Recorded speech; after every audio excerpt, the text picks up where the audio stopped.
মেয়েদের জীবনটা হচ্ছে একটা ভাসমান নৌকার মতো, কোথাও স্থায়ীভাবে থাকতে চাইলেও থাকে না। কখনো বা বাবার বাড়িতে, কখনো বা শ্বশুর বাড়িতে, আবার কখনো বা বৃদ্ধ বয়সে ছেলের বাড়িতে। একটা সময় জীবনের শেষ নিঃশ্বাস ত্যাগ করে শেষ অবধি জায়গা হয় অন্ধকার ঘরে। মেয়েদের সারা জীবন উৎসর্গ করে যেতে হয়। মেয়েদের আসলে কোনো কিছুই ফিক্সড হয় না। মেয়েদের কখনোই জানা হয় না যে কোন বাড়িটা তাদের জন্য নির্দিষ্ট আর কোন বাড়িটা তার জন্য নির্দিষ্ট, আর কোন বারে সে আসলে নির্দিষ্ট একজন মেম্বার। তারপরও মেয়েরা চারপাশে সবকিছু সামলিয়ে বেঁচে থাকে, কখনো বা মূল্য পেয়ে, আবার কখনো বা মূল্যহীন হয়ে। নিজের জন্য, নিজের প্রিয় মানুষগুলোর ভালোর জন্য। মেয়েরাও ভালো থাকতে চায় ও শান্তিতে বেঁচে থাকতে চায়। জীবন একটা হলেও একটা মেয়ে জন্ম হয় কয়েকবার। এই একটা জীবনে একটা মেয়ে কয়েকবার জন্ম নেয়। অনেক কথাই বলে ফেললাম, একটি ভিডিও জাস্ট স্টার্ট করেছি, তো ভাবলাম যে এই কথাগুলো আপনাদের সাথে একটু শেয়ার করি। তবে একটা কথা সত্য যে সব মেয়েরা এক হয় না, যেমন হাতের 5টা আঙ্গুল একরকম হয় না।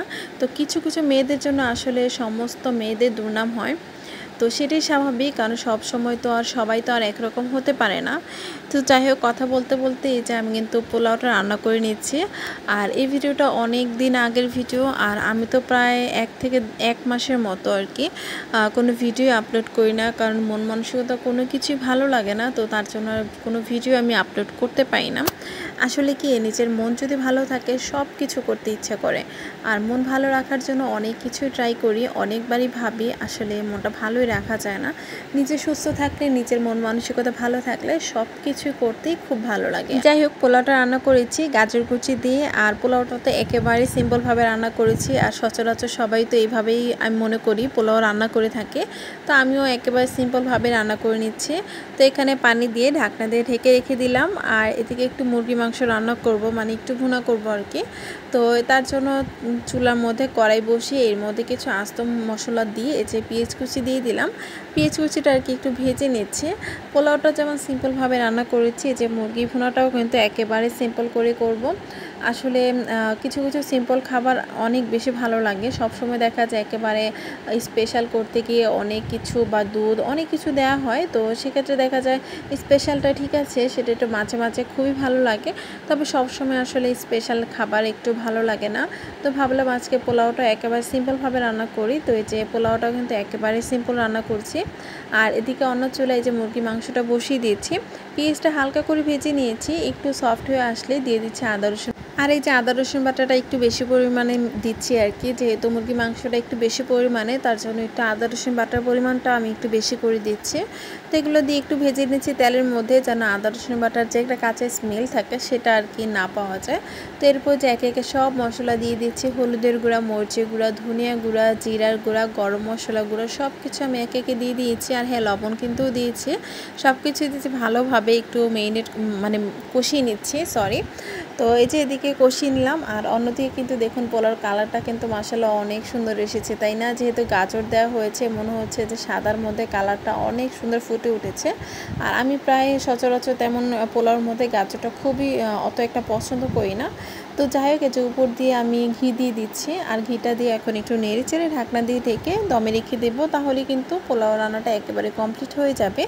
আর এদিকে যে মশলাটা কষিয়ে নিয়েছি, আর এখানে মুরগির মাংসগুলো দিয়ে দিচ্ছি।